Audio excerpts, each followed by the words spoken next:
नमस्कार, आप देख रहे हैं अखंड हिंदी न्यूज 24। मैं हूं आपके साथ सीके सिंह। आइए रुक करते हैं इस वक्त की बड़ी खबर की ओर। भोले बाबा के सेवादार लोगों को मोबाइल से वीडियो बनाने से कर रहे थे मना, नहीं चाहते थे कि लाखों की भीड़ वीडियो में दिखे। अनुमति थी केवल 80,000 की और भीड़ थी करीब 2.5 लाख। सूत्रों की माने तो भोले बाबा के पास 100 करोड़ रुपए की संपत्ति अर्जित की है। उत्तर प्रदेश के हाथरस में सत्संग कार्यक्रम के दौरान हुई भगदड़ की त्रासदी में 121 लोगों की जान चली गई। इस हादसे में भोले बाबा उर्फ सूरजपाल उर्फ नारायण सरकार हरि को कटघरे में लाकर खड़ा कर दिया है। लोगों की भीड़ इसी स्वयंभू बाबा के सत्संग में पहुंची थी। भोले बाबा का चरण रज यानी पैरों की धूल लेने के चक्कर में भगदड़ मची और कई घरों के चिराग बुझ गए। स्वयंभू भोले बाबा का दामन इस घटना के पहले से दागदार रहा है। सन 2000 में एक 16 साल की लड़की का शव उसके परिवार की मर्जी के खिलाफ ले लिया, यह दावा करते हुए कि वह उसे वापस जीवित कर देगा। इस मामले में आगरा पुलिस ने बाबा को गिरफ्तार भी किया था, हालांकि बाद में मामला बंद कर दिया गया। धर्मगुरु बनने से पहले नारायण साकार हरि उर्फ भोले बाबा एक कांस्टेबल के रूप में काम करता था। भोले बाबा और नारायण हरि साकार के रूप में कई अनुयायियों द्वारा पूछे जाने वाले स्वयंभू भगवान सूरजपाल ने पिछले 2 दशकों में 100 करोड़ रुपए की संपत्ति अर्जित की है। भोले बाबा जो इस हादसे के बाद से फरार हैं, अपने अनुयायियों के लिए एक मसीहा था।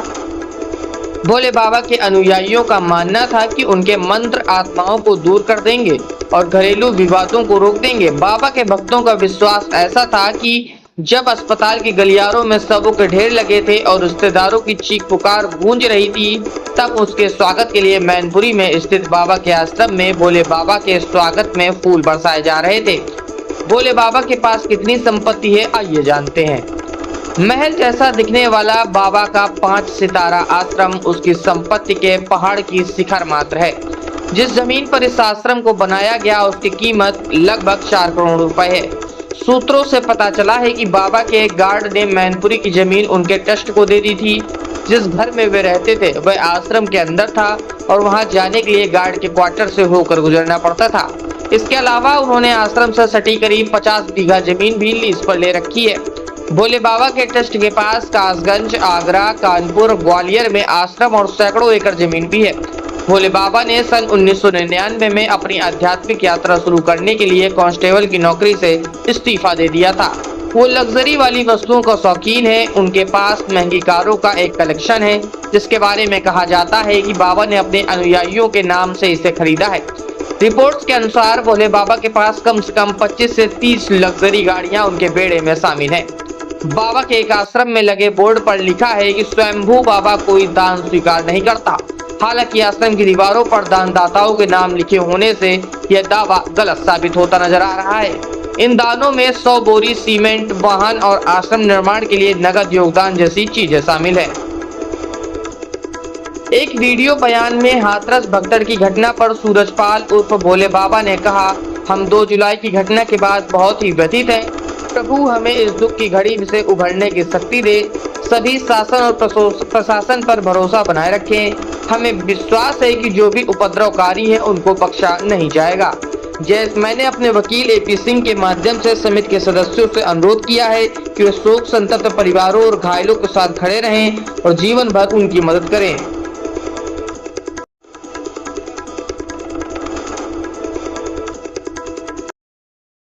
साकार हर की संपूर्ण ब्रह्मांड में सदा सदा के लिए जय जयकार।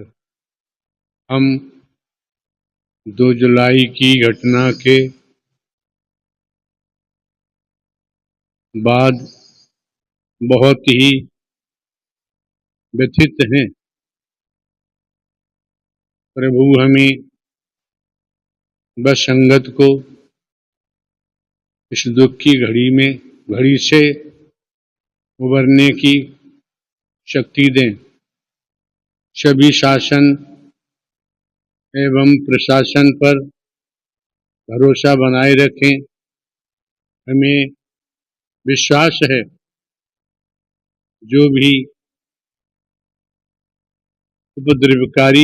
उपद्रवकारी हैं वो बख्शे नहीं जाएंगे।